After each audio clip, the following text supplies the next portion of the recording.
Hello everyone and welcome back to Heaven's Secret episode 2. And let's continue. Plague arranges the pieces on the chessboard. It looks like I'll be just a pawn to her. Fact: the Immortals' clothes feature a special design. There are slits on the back for the wings as well as buttons to facilitate the dressing process. As a child, I loved watching adventure movies. I thought it was fun to often be on the verge of death, yet escape it every time. In reality, there's nothing fun about it. Chapter 2: Plague's Show. The Capital. The Citadel's dungeon. Great! She immediately put us in prison. My eyelids fluttered open slightly. There was only darkness and damp cold that made my bones ache.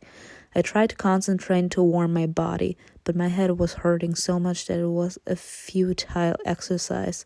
The silence was broken only by the rhythmic sound of droplets falling to the floor. It smelled of waste and blood. I shifted, and the chains jingled in response.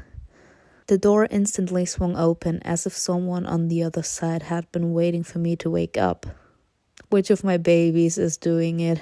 Blinding yellow light filled the cell and illuminated me.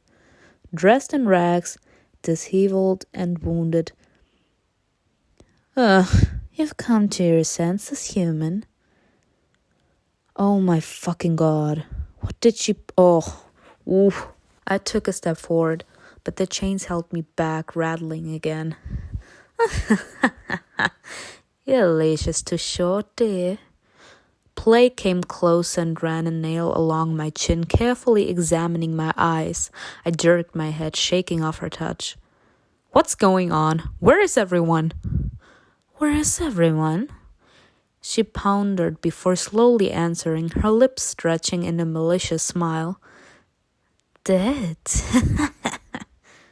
Huh? My brain couldn't process it. I couldn't think or remember. But it was hard not to believe the stranger's cruel words. She said it so plainly and horribly that it seemed true. Plague expectantly watched my reaction with a sort of childish enthusiasm. I closed my eyes and looked away, trying to contain my feelings. But she didn't give me a chance to cope with my pain. She grabbed me by the hair and pulled me back. Don't hide, little bird. I can see everything. You'll be a wonderful toy for me. I tried to break free, but she held on so tightly that I couldn't. What's going on? Who are you? Plague pushed me away, straightened up, and began to walk thoughtfully around the cell.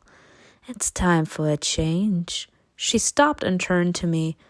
Diffuse light fell on her, making her expression look particularly malicious. Heaven has come to an end. Your world has come to an end. What have we done to you? It was inevitable. If not now, then later. It was only a matter of time before we got to this point. We? Someone else entered the cell. Who's the other one? Come on, who's the other traitor? Plague turned toward the newcomer, and then I saw him. Of course. Of course. It had to be Satan. I mean, after all, I did murder him. Why are men slaves for women in this game? Let me stop. I'm not even surprised at this point. Everything's ready. He was dead. This can't be. Watch out and wait for my instructions, and don't try anything stupid. I'll keep your son by my side. Fine. He didn't even bother to look in my direction. He left, taking the answers to my questions with him. I jumped up, stretching my chains to their limit yet again. I remember. They're back. Everyone who died is back. Did you do that? How is that possible? Plague was pleased with my distress. Without looking away from me, she slowly walked towards the door. Please answer me. I'll kill you. What did you do to them? Don't leave me here. Don't respond. I don't think that she's ever gonna answer, so don't respond since she's not even going to say something. Plague lingered in the doorway, peering into my face. Well, I'll come for you when I get bored. See? I knew she wasn't gonna say anything. The door closed, filling the cell with darkness and frightening silence. I fell to my knees and buried my fingers in my hair. Recent events flashed through my mind, bringing me back to reality.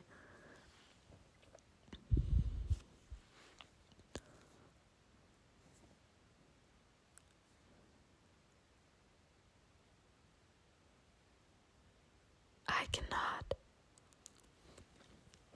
All of my children, they're all alive. But how? Is it possible to escape non-existence? Trying to calm down, I leaned against the wall and wrapped my arms around my knees.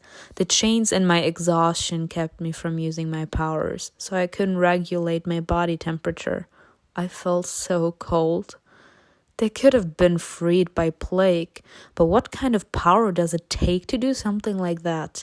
In my mind, I replayed Plague's appearance. What happened before and what followed after? Several hours passed before fatigue took its toll. When I woke up, I was greeted by the same darkness. My eyes slowly got used to it, and I could distinguish the walls, the ceiling, and some stains on the floor. I don't know how many days, maybe weeks, I spent in the dungeon. No one fed or visited me. A couple of times it seemed to me that someone came by. I heard some voices above me, one calm, the other one excited. But by the time I found the strength to open my eyes, the door was already closing, taking with it the splinters of light. To pass the time, I walked around the cell, as far as the chains allowed, pressing a palm against the damn wall. I was able to study every bump and scratch.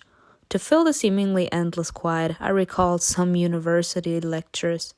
Before my death, I graduated from the University of Arts. Oh, girl, how long had it been? It's important for an artist to become attuned before painting.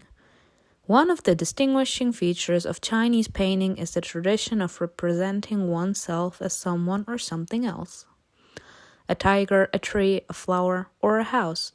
I froze and asked the void, and who am I today? You know what? I'm the tiger. Not the temper again. I'm a tiger today. Again, I began to roam the cell like a ghost. The longer I was alone, the more often I would talk out loud. The sound of my own voice soothed me. It brought life to that forsaken place. No one brought me any food, and the chains relentlessly drained my energy. My stomach seemed to press against my spine, and my throat was painfully dry. How long had it been since I last ate or drank? A month? If I were a human, I would have died long ago. But I was immortal, which meant that my suffering would be eternal. After all, only another mortal could kill an immortal, and only intentionally. Death was preferable. Soon I stopped walking around the cell. I was lying on the floor, staring blankly into the darkness. I reminisced.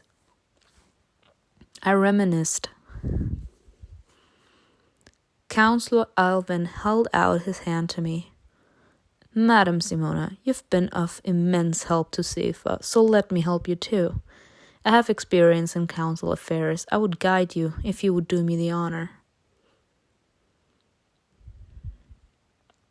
I was walking around the capital when I noticed a caricature drawn on the wall. Malbonte.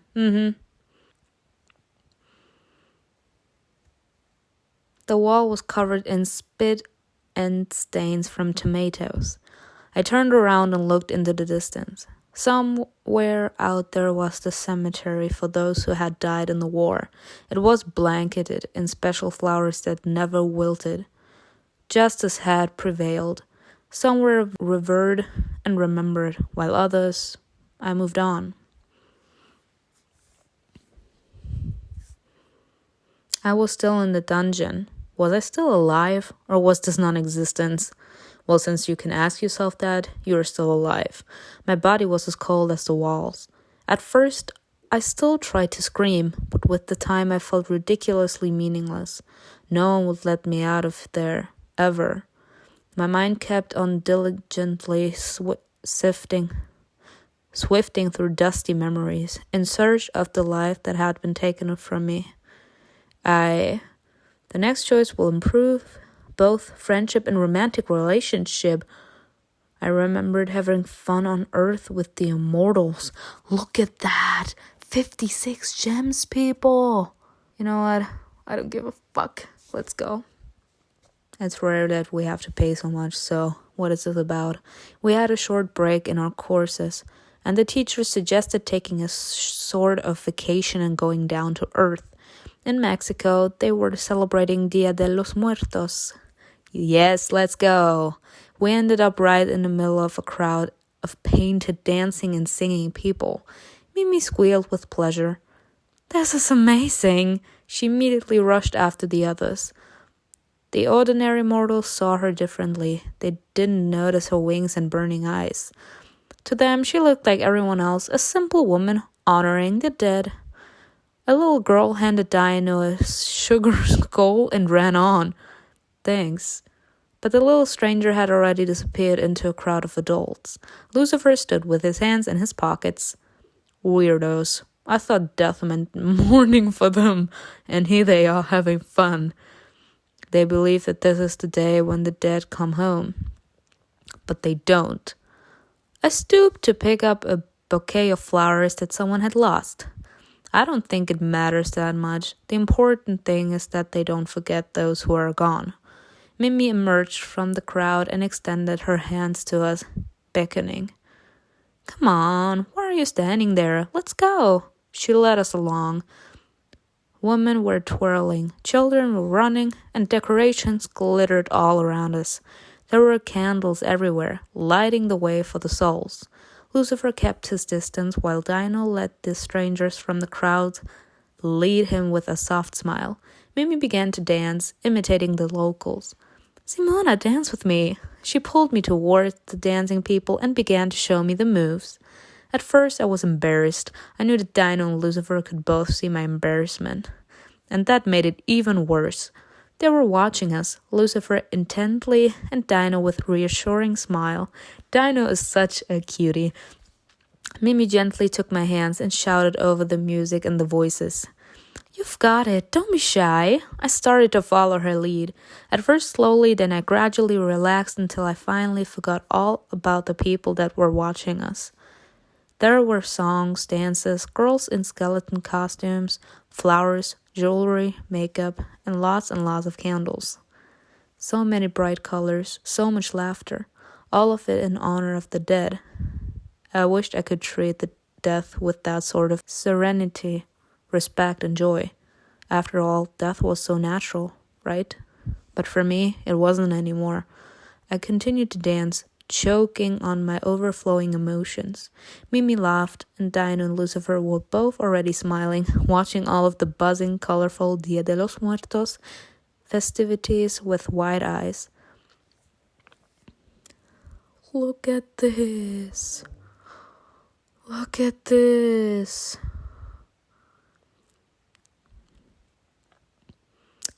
I stopped to catch my breath. My hair was wild and my cheeks were burning. Wow, that was great. You're really something. If only Miss Elena could see you too. She'd faint. We laughed. A holiday in Mexico brought you closer together. People celebrated around us, completely oblivious that winged beings from which they would have fled in horror had infiltrated their festivities. It was an ordinary human holiday filled with more significance than the lives of some immortals.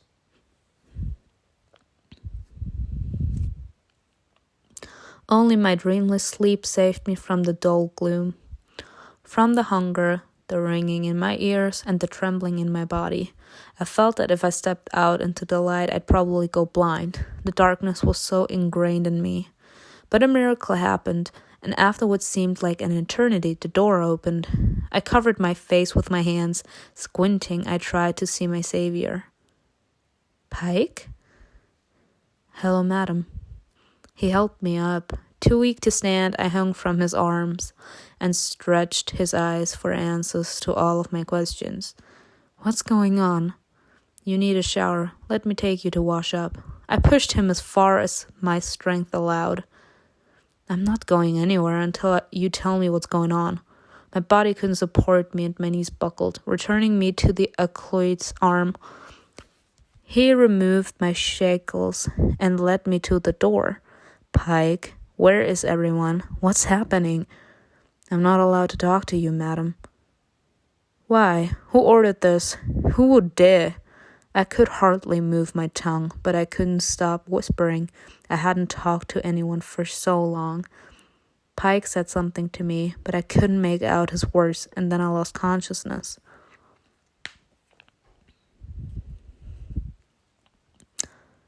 Scalding water burned my skin. I jolted to my feet, awake. Pike's sympathetic voice came from around the corner. I'm sorry, madam, but you need to warm up. I left you clean clothes. Tell me when you're ready. Why are you doing this? Madam, please do as I ask. He's guarding me. I don't think I'll be able to escape, and how would I? I grabbed the edge of my frayed shirt and froze in doubt, but after a moment's thought, I undressed completely. I lifted my head and closed my eyes, letting the water wash away all the dirt. The mere thought of going back to the dungeon made me sick. No matter what happened, I just couldn't. I couldn't take it anymore. Without the shackles, my strength was beginning to slowly return. Some of my wounds would leave scars. They hadn't healed when I got them, and it was too late for them to regenerate. My bruises began to lighten. The ragged remnants of my nails began to regrow, and my hair recovered noticeably. Immortality brought me back to life. I got out of the shower. Can I have a towel? I'm sorry, madam. They didn't give me one. Who didn't? Fine. I hastily pulled the clothes onto my wet body. Guest. Former mistress. Hostage. I'm dead. At this point, I'd rather wear this. Then I smoothed my hair. Oh my god, what. When I was ready, I went toward the sound of the acolyte's voice. He was startled by the sight of me. Madam, you look better. Follow me. Pike walked ahead, constantly glancing back to make sure I hadn't run away. Are you with Plague now? How could you go over to her side? He stopped abruptly and turned to me with a stony, devastated expression. We didn't have a choice. You'll have to too, madam. If you want to survive, bow your head and forget where you once stood. It doesn't matter now. What are you? But Pike had already turned away. He took a few more hurried steps and flung open the doors. The first person I saw was Plague. She was sitting on a throne with one leg crossed over the other. Self-assured, proud, dangerous. Behind her was a woman I didn't know. Malbonte and Lucifer were next to Plague. There are literally lifeless minions. I cannot. Mimi and Dino stood motionless on a platform. Opposite them were Fencio and Torrendo. Seeing them all, I stumbled. Pike saved me from falling, but I didn't have enough strength to straighten back up. Dumbfounded, I looked at all of them from my stooped position as the acolyte supported me by the elbow. Their eyes were fixed on me. Only Dino was looking at his feet.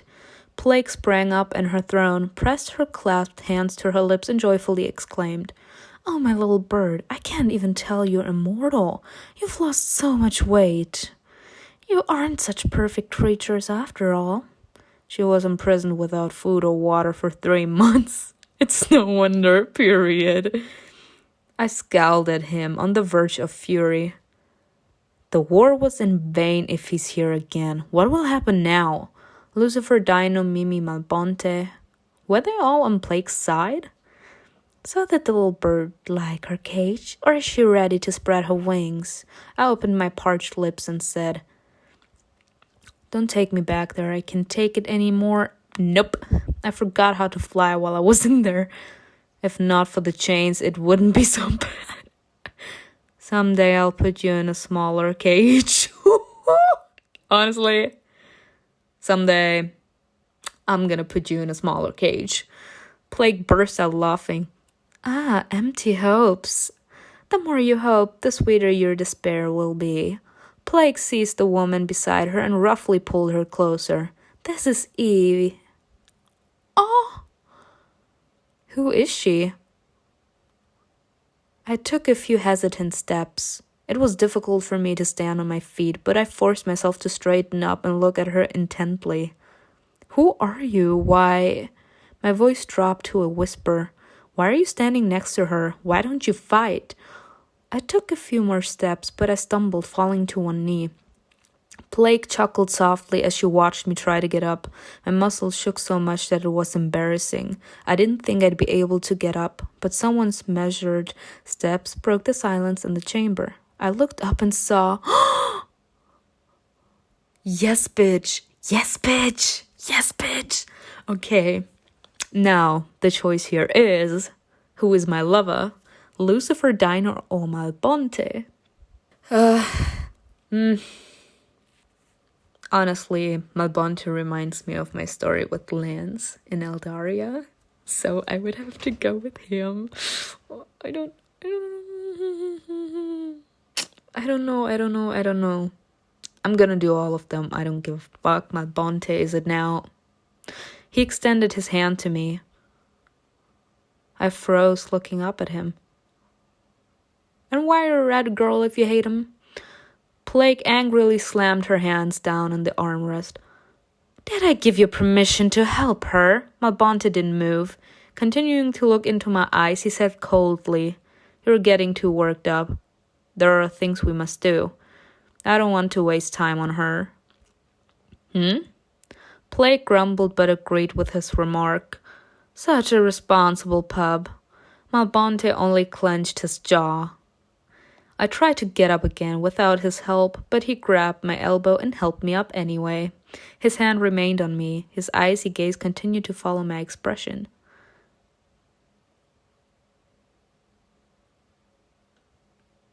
Oh, I'm feeling it. Let me stop.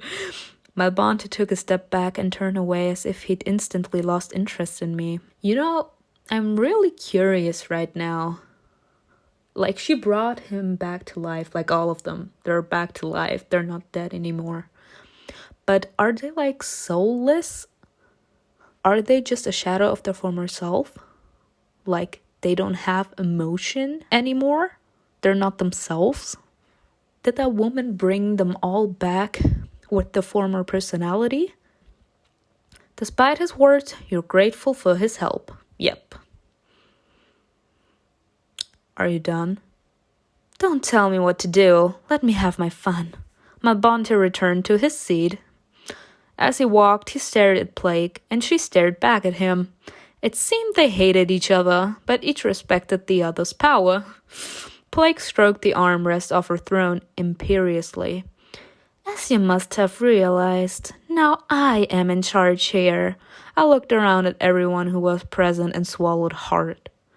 Non-existence. They were in non-existence. How is this possible? As if reading my mind, Plague replied, I resurrected everyone because that's the law. I had to do it. She stroked Lucifer's head. Excuse this bitch? She's not actually touching my baby. I'm sorry. And began to wind his hair around her. This woman is touching my man, and I'm not having it. At first, he flinched, not hiding his disgust. So, they are back.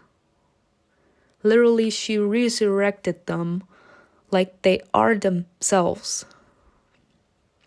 They are themselves.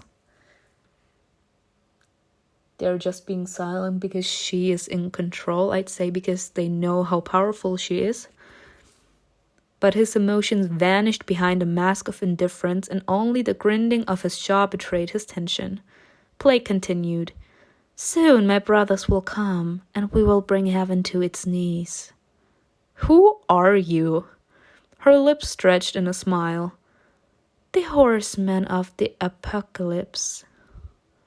I staggered.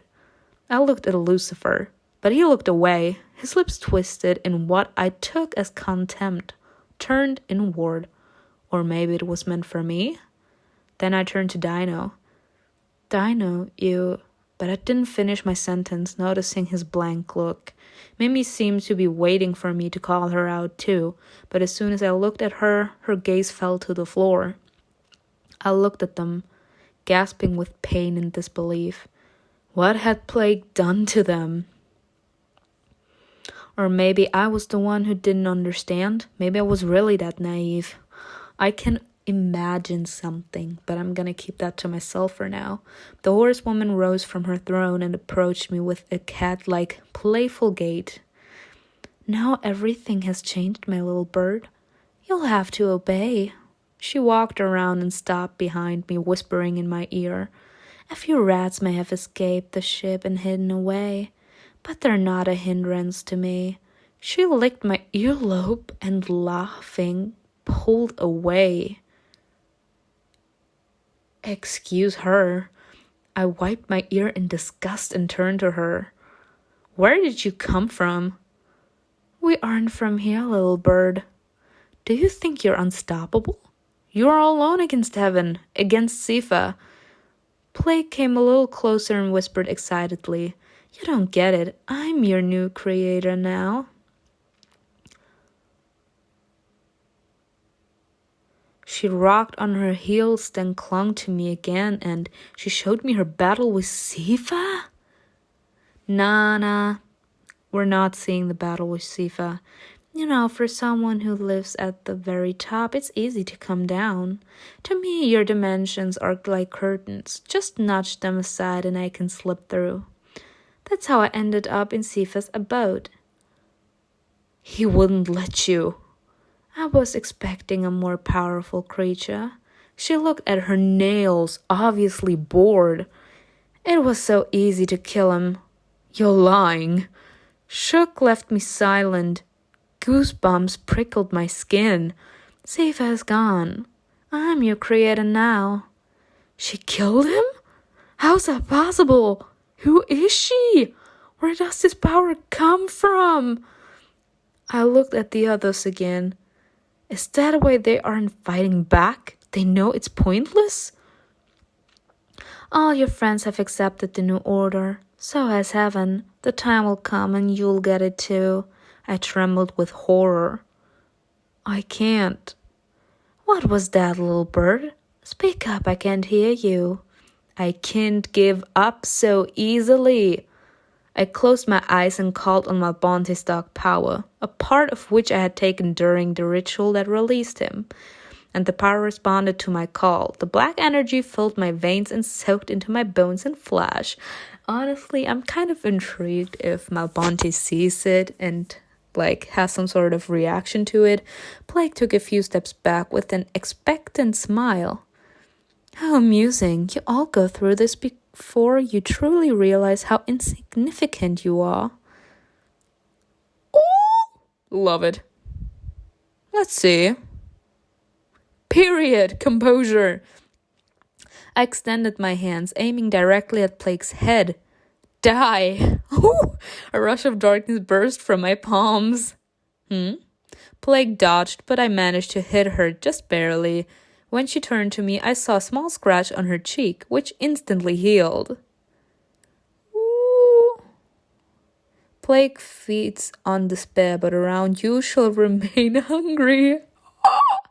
I was breathing heavily, and I fell to my knees again. After my long confinement, it was too much for me. Plague rubbed her cheek and laughed. How cute. She burst into delighted laughter again, looking at me in a new light, then turned to Malbonte. Why didn't you tell me that she has your powers? Ooh! I didn't realize it right away, but there can be no doubt. Malbonte pursed his lips and looked at me with bitter condemnation. Yeah, I knew it. Did I keep on telling everyone I can see the future at this point. I literally can predict what is gonna happen. Like, she has his powers, even if it's just a little bit. Like, he would need to have some sort of reaction to it if it's still the same. Blake's voice suddenly became serious and menacing. You need to get it back. I need strong helpers. What do you say? Malbonte reluctantly replied. I will say that I have long wanted to get my power back, but I didn't know how. No problem, pup. You could have just asked. Blake approached me. What do you want? She pressed her hand to my forehead with such force that I had to tilt my head back. No! I tried to dodge to fight her off, but Blake grabbed me with her other hand. No one moved, no one lifted a finger. Oh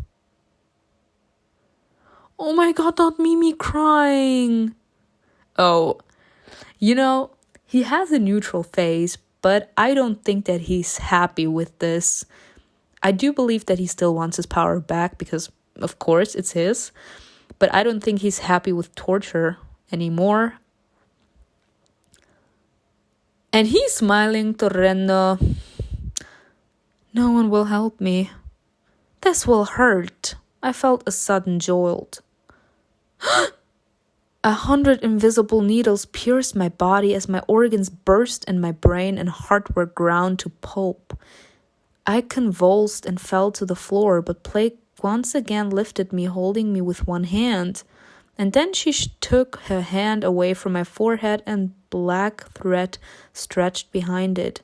Without turning, she said, Malbonte, come here. He slowly descended from the platform and stopped near her.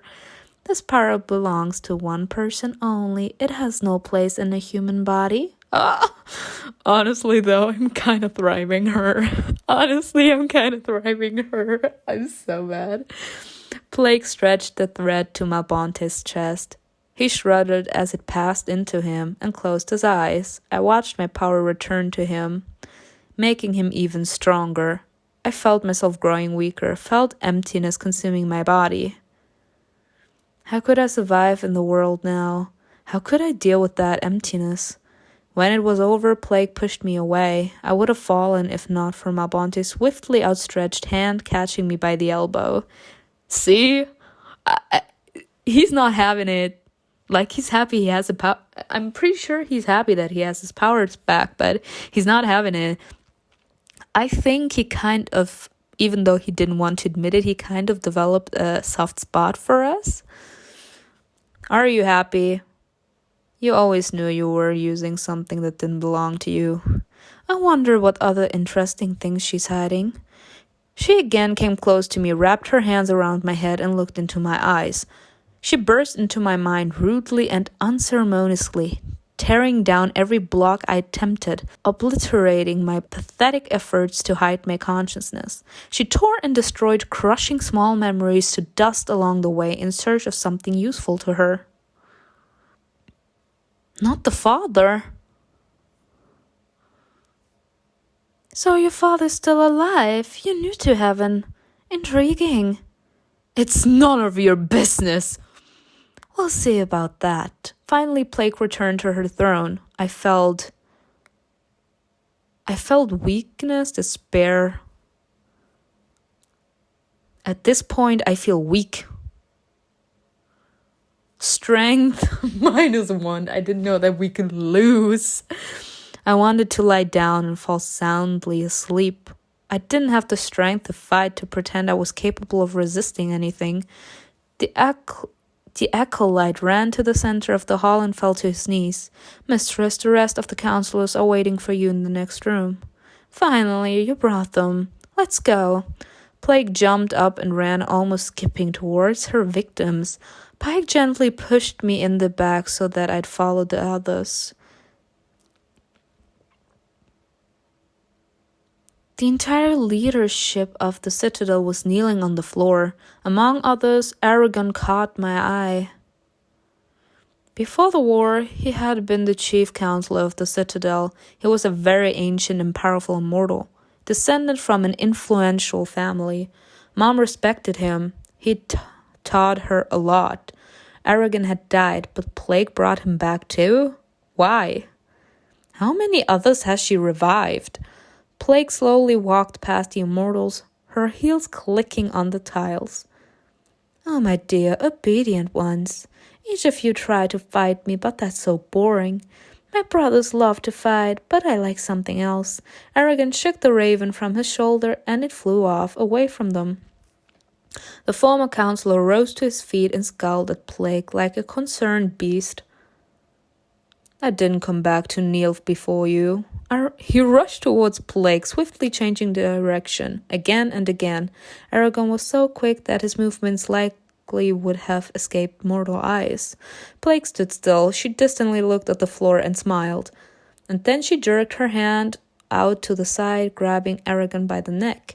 He had calculated his movements and knew where he'd be. She squeezed his throat and threw him to the floor so hard the tiles shattered, leaving a mark beneath him. Oh my God. I told you I don't like fighting. Why are you testing me? And yet, that was so desperate. Shall we look inside your head, Aragon? You won't. Yes, you will. But then his eyes glazed over and his face grew paler. Plague broke through his every defense, an alien playing by her own rules on her foreign ground. I covered my mouth with my hand and kept getting chills. Aragon had nearly passed out when Plague finally let him go and moved on to her next victim. She tortured everyone she laid her eyes on. She tormented them with the details of their own lives, twisting everything she touched. Some immortals still come to their senses after her invasion. Their faces remained unaware. They continued to look blankly ahead, unsteady on their feet. Plague, satisfied with the result, moved away from them, then said in a commanding voice, "Get up." Several of them immediately stood. Oh my God. Plague raised her hand, and from somewhere behind her shoulder a rat appeared and scurried right under her palm. "Shall we give you a try, my girl?" She lowered the rat to the floor. It ran over to the risen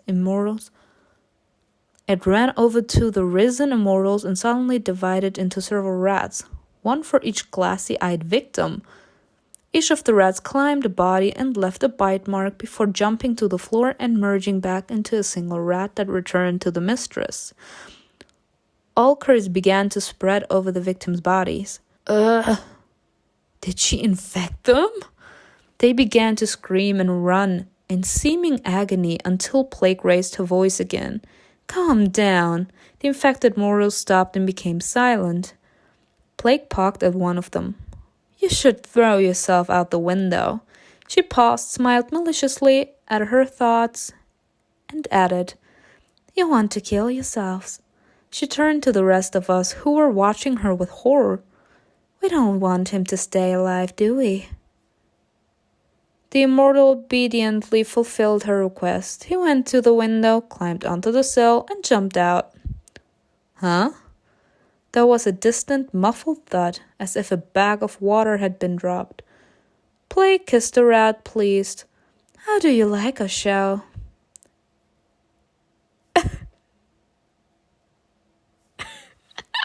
They literally are trying to act as indifferently as possible. Everyone was silent. Only Torrendo spoke up. "You never cease to amaze me." "Stop sucking up." Woo! I hadn't made a sound since Plague lost interest in me. It was hard to formulate thoughts or make sense of my feelings or state of mind. The only thing I knew for sure was that Plague would burn the world to ashes and no one could stop her. The rest of the immortals, subject to her influence, continued to stand motionless. Plague sighed sadly. "When I do this, they don't last long, not even immortals. Soon I'll need new puppets." She addressed her remaining toys. Be my shield. Kill anyone who tries to attack me. The puppets nodded awkwardly. Wonderful. She rubbed her palms impatiently. And now I'd like to take a walk around the city. In all this time, you never gave me a tour. Plague pouted theatrically. Lucifer, Malbonte, be my tour guides. The two guys I love the most. These are the ones that you want. Like, girl. She turned to Mimi and me. Excuse you? You're coming with me too. Excuse you? She stepped closer, smiling conspiratorially at her own thoughts. Expect you can't walk animals without a leash, right? Except Pike, bring the ladies their necklaces. Yes, mistress. Mimi backed away towards me. I stopped her by pressing my outstretched fingers against her back. I whispered, what advice should I give her? Don't show her your feelings. We must fight back. Don't give up. Don't show her your feelings. Don't show her your feelings. That's all she's looking for. She'll lose interest in us if we don't respond. Mimi irritably whispered back, you don't know what she did to me. You have no idea what she's like. Plague will never get enough of playing with us. Meanwhile, the horsewoman was returning with shekels in her hands. Here are your collars, my dears. She put one on Mimi. Damn! Then she came up to me. It doesn't matter which shekels, it's still a shekel. It's not something trendy to wear. Cold metal snapped around my neck with a ringing sound. A hostage. An animal. Not so long ago, everyone bowed to me, but the tables had turned, and I was the one who needed to keep her head down. Holding the ring that pressed against my neck, Plague brought her face closer to mine and whispered enthusiastically, now you're my pet. I stubbornly resisted, and Plague immediately released me. Staggering back from inertia, I nearly fell off my feet. The horsewoman only smiled and turned to Eve, who had been standing off to the side the whole time. The stranger looked obedient, I would even say subdued, but her eyes still sparkled. She was obviously a strong woman, but she obeyed Plague for some reason. Eve, come with me. You need to be well hidden. Plague grabbed her by the hand and flew up. She broke through the ceiling and disappeared with the woman. Fragments of concrete and several pieces of rebar fell, almost crushing our skulls. Lucifer slumped against the wall, sliding to the floor with a blank expression on his face. Look at this baby. Look at my child. What's wrong with him? At first I thought that he was hurt, but I couldn't see any visible injuries. Aragon shook off a pile of plaster. How dare you stand here while she destroys everything you... Before he could finish, Plague returned. Her landing shook the walls again and hose cracks covered the floor. All right, now we can take a walk. She picked up the chains and yanked them towards her, of course. Mimi and I fell on our knees in front of her. The chains were taut. The rings squeezed our necks and pulled us towards the horsewoman. You need to be walked. Oh, Mimi looked at her with undisguised fury, but the tears in her eyes made her face appear less hostile. My child! I closed my eyes, trying to count to 10. I had done this in my cell to center myself. 1, 2, 3, 4. Pike, tie the wings so they won't fly away. Pike tied Mimi's wings, then came over to me. He whispered, I'm sorry. The acolyte tightened the ropes, and they dug into the skin, crushing feathers. Fancio, will you look after your son? She looked Dino up and down. Will you be a good boy? Yes, mistress. He is so not having this. I'll look after him, mistress. Okay, Torrendo. Yes, mistress. Find that thing we talked about. Yes, mistress. Yes, Dad. Plague nodded to Pike, and he opened the doors. Malbonte, Lucifer, Dino, Mimi. They all seemed to be living in their own worlds. I had never felt so alone and abandoned. Everyone was trying to cope with the horror in their own way. Blake left the hall, pulling Mimi and me along with her. We, as if under escort, moved after her. The city was dilapidated, houses covered with a layer of soot, incinerated trees, and frightened, lost immortals, not yet fully aware that the end of the world was upon them. Despair, emptiness, and hopeless sadness loomed in the air. I walked, stepping quickly and trying not to fall, as Blake strolled around the city carelessly and randomly pulling the chains taut and then losing them. We really were like dogs on a walk. So this is what the capital of heaven looks like. I didn't have time to take a proper look around when I was destroying everything here. I stretched wearily. My work is rough and tedious, after all. Instead of having fun, I have to deal with you, solve problems, and rebuild. But I'll do my job properly. Mother will be pleased with me. Blake spoke incessantly, not paying any attention to Mimi and me. Her puppets trailed behind, ready to attack anyone who got close. I barely tilted my head towards Mimi and whispered, "What happened? How did she manage to resurrect you? You and the rest?" Mimi pursed her lips. "I don't know. I don't remember much from non-existence. You're kind of there, but not really. She came and summoned us. Some followed her and others stayed behind. Blake resurrected Dad, but he escaped. I couldn't tell from her voice whether she was happy about it or angry at him, or maybe both. I feel like I'm in a dream. If Blake hadn't brought back the dead, it would be a hopeless nightmare." "It's hopeless as it is, Simona. While you were locked up, you couldn't see what she was doing." Mimi glanced at Blake warily, checking to see if she could hear us. "Everything was on fire. So many mortals died. And she was laughing. I can still hear her laughter." "Mimi." "Oh my God, Mimi!" Blake tormented us all until we swore allegiance to her, until we fell to our knees begging for mercy. She smiled bitterly, although I'm probably the only one who had to do it. "What about..." Dino joined her himself. I don't know what Fenzio said to him. "Lucifer too. Maybe his father made him, but I found that hard to believe. He's too angry, too cold with everyone who cared about him." Mimi's words were so full of bitterness and disappointment that I felt uneasy. She was always so independent and cheerful. What did Blake do to her while I was kept in the dungeon? I thought I'd been through hell. But hell wasn't the loneliness and the dark. It was Blake's perverse attention, even beneath an indifferent sun. "The next choice will improve both romantic..." "Give me your hand." What is with all of these high diamond choices? Mimi clenched her teeth and lowered her head and said, "Keep your pity to yourself. Every mortal has something to be pitied for right now."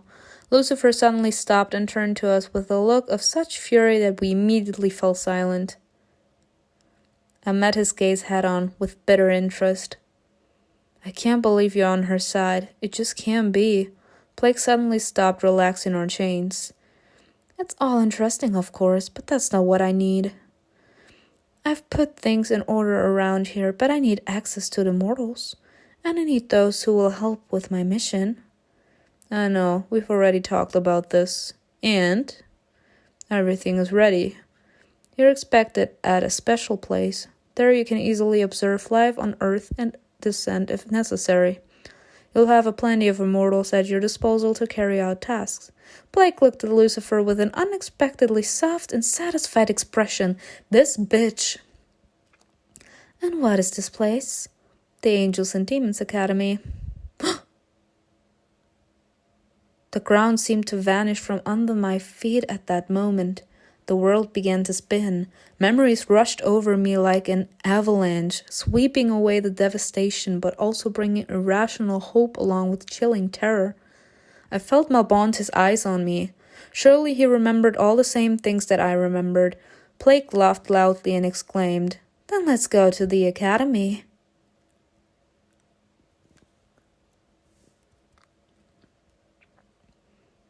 I am so dead. Like, I really cannot with what is going on. Anyways, this episode was another great episode. What I don't like is that the choices are so incredibly expensive. But anyways, I'm intrigued to find out what will happen in the next episode. And I will see you. Bye.